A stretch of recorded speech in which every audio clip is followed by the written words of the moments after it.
بچه ها سلام، خوش اومدین به این ویدیو.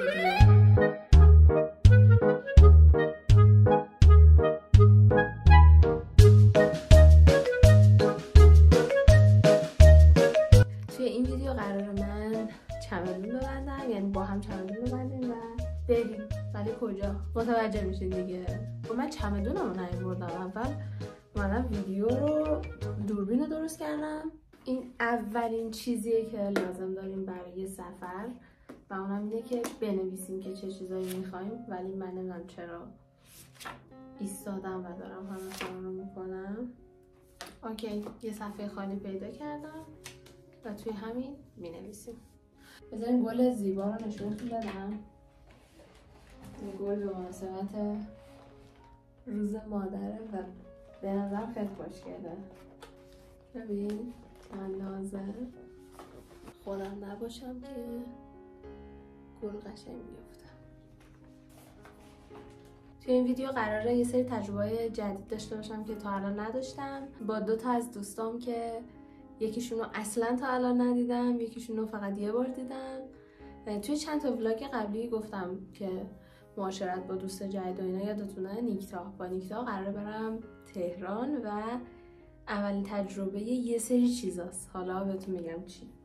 بذار بهتون بگم که چه چیزهایی لازمه. لباس برای جایی که قراره برم، دمپایی، مدارک شناسایی، لوازم آرایشی به اضافه لوازم بهداشتی که به اینجا ختم نمیشه. و من به قول وقتی که کلا توی پایان نامه وقتی دارین مینویسین یا دارین دنبال موضوع میگردین، همش باید نرو داون کنین، یعنی به شاخه های کوچیک و کوچیک‌تر تقسیم کنین. الان من لوازم بهداشتی رو باید نرو داون کنم.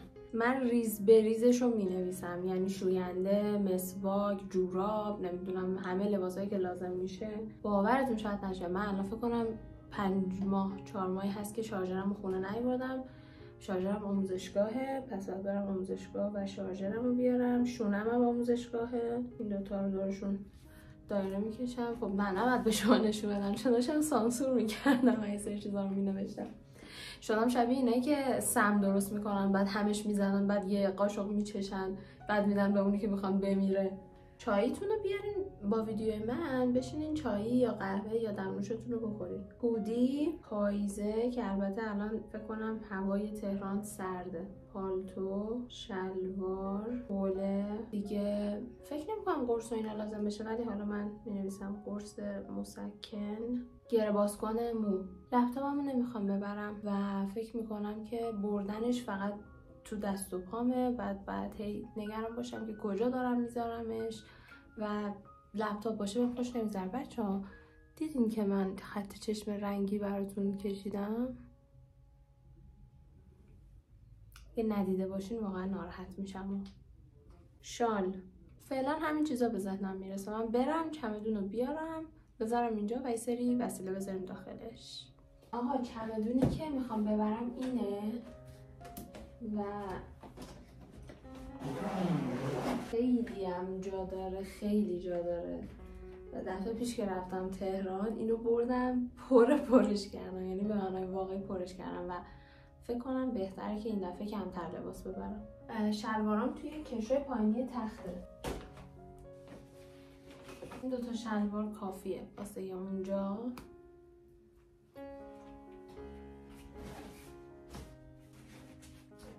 آقا من اصلا نمیتونم با وسایل کم سفر کنم و الان دارم فکر میکنم چی کار کنم. من برگشتم فکر کنم بین این تایمایی که داشتم ویدیو میگرفتم 2 ساعتی قشنگ حروم کردم، به خاطر اینکه تایم رفتنمون ساعت 3 و ساعت 3 یعنی خیلی ما وقت داریم. یه چای دیگه این وسطش یه ویدیو گرفتم که راجبه این توی اتاقم نیست، از این کوکی های کریسمسی خوردم با چای و این یه چای دیگه است. ایرپادم رو دیروز تمیز کردم و لازممه اینو برم شارژ کنم. تا اینجای کارم میخوام 2 تا شال با خودم ببرم. یکی اینه که هم قسمت کرمی داره، قهوه‌ای داره، هم قسمت سبز داره. دستکش ببرم. فکر کنم اینو با خودم ببرم. توی یکی از این جاینکیا شارژرمو میذارم. من دلم میخواد همیشه وقتی میخوام برم سفر مثلا یه ماشینی خودم داشته باشم، بعد چیزایی که خیلی دلم میخواد با خودم ببرم. مثلا دلم میخواد دوربین با خودم ببرم، حتی اگه استفاده نشه ها، یعنی یهو دلت یه منظره میبینه، مثلا دلت میخواد که از این با دوربین عکس بگیری، فیلم بگیری، ولی خب برای امنیت و ایناش الان کار درستی نیست که من بخوام سنگین کنم خودم، بعد دوربینم هم واقعا سنگینه، پس اینو میبرم. کلا من این رنگ پالتو خیلی دوست دارم و اینو ببرم. از روی رنگایی که دارم انتخاب میکنم کاملا دیگه میشه فهمید من سلیقه‌ام چه رنگ و چه مدلیه. سلیقه من سادگیه، تو همه چیز ساده ترین حالت ممکن رو دوست دارم. آره بعدم نمیاد مثلا یه کتابی چیزی ببرم، شاید اونجا دلم بخواد کتاب بخونم، ولی هدف من این نیست که اونجا برم یه تایمی بگذرونم و حوصله‌ام بخواد سر بره. اصلا این سفر قراره کلی مهیج باشه، این ور اونور برم و این چیزا. به خاطر همین تقریبا مطمئنم که حوصله‌ام نه تنها سر نمیره بلکه شاید وقت کم بیارم. بعد بریم لوازم آرایشی‌ها رو هم برداریم. نمیدونم الان بردارم یا بعدا. یکم موهامو باز کنم که از زیباییام لذت ببرم.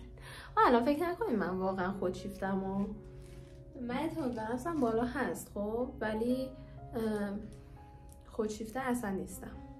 اینا رو شوخی میکنم. موهامم رنگ کردم، نمیدونم اول ویدیو گفتم یا نه، رنگ کردم ولی مطمئنم به محض اینکه بشورمش میره. خب بذار یه کاری بکنیم برای اینکه راحت تر بتونم ویدیو رو ادیت کنم، هی نرم بیام.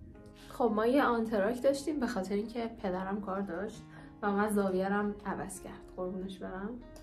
این بوش خوبه. این گره باز کن، بادی اسپلش، مرطوب کننده صورت، تونر، یه مرطوب کننده دیگه. می‌کنم با این درش رو ببندم ها.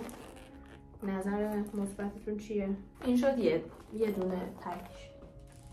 من راستی یه دونه کیف لوازم آرایش خیلی خوشگل خریدم ولی نمیدونم کجاست. برا بذار برم ببینم کجاست، ببینم اگه دم دسته برم اونو بیارم. بچه ها ایناش، این کیفی که از کیش خریدم خیلی هم گوگوله، شبیه این دوتا ویدیو آخر کانالم، اونی که راجع به اتاقه که چقدر ویو خورد، شبیه اینایی هم که دارن جهیزیه باز میکنن یا مثلا وسیله. وای خدایا چه اصراری جلوی دوربین من این کار رو انجام دادم. توی این فکر کنم دیگه همش جا بشه، یعنی نخوام چند تا کیف ببرم. البته که چند تا کیف بردنم مزیت‌های خودشو داره، ولی حالا حتی میتونم فکر کنم اون رو بذار دارم سم تولید میکنم از اول. بادی اسپلش ویدیو هستا طرف داره مثلا آشپزی میکنه بعد سر نارگیل رو میزنه میگه مثلا کوکونات. آبرسان، تونر و یه آبرسان دیگه. بله بچه‌ها به خوبی خوشی همه‌شون کنار هم جا میشن. امیدوارم که هیچ کدوم پس نده که یه وقت کیف و کثیف بکنه. فقط 2 تا قلم چیزو میذارم بیرون، مثلا فکر کنم نه 3 تاست، 2-3 تاشو میذارم بیرون.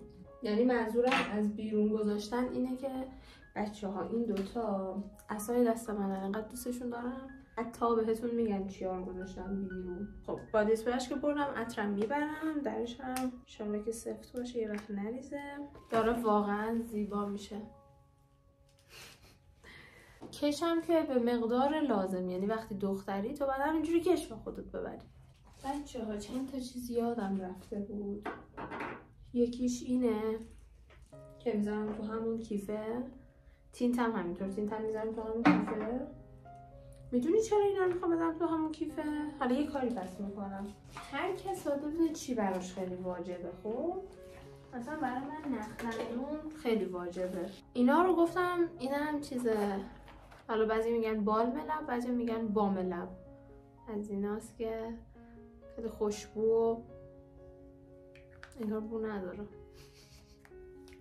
خب قسمت طنزم زده بالا توی این ویدیو. لیپ گلاس، خط چشم و ریمر، اکتیپور که محشره، ضد آفتاب یادتون نره، تینت، بیلبیلک و لبل.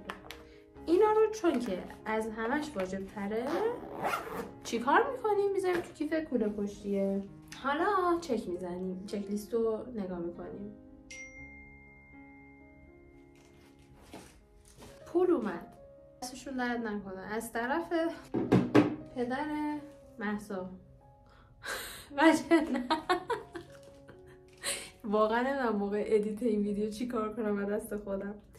خب چیزایی که هنوز نبردم، ببین گره بازکن رو بردم.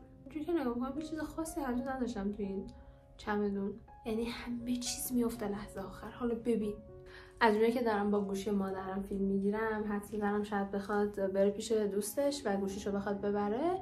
میخوام یه سری چیزا بهتون بگم.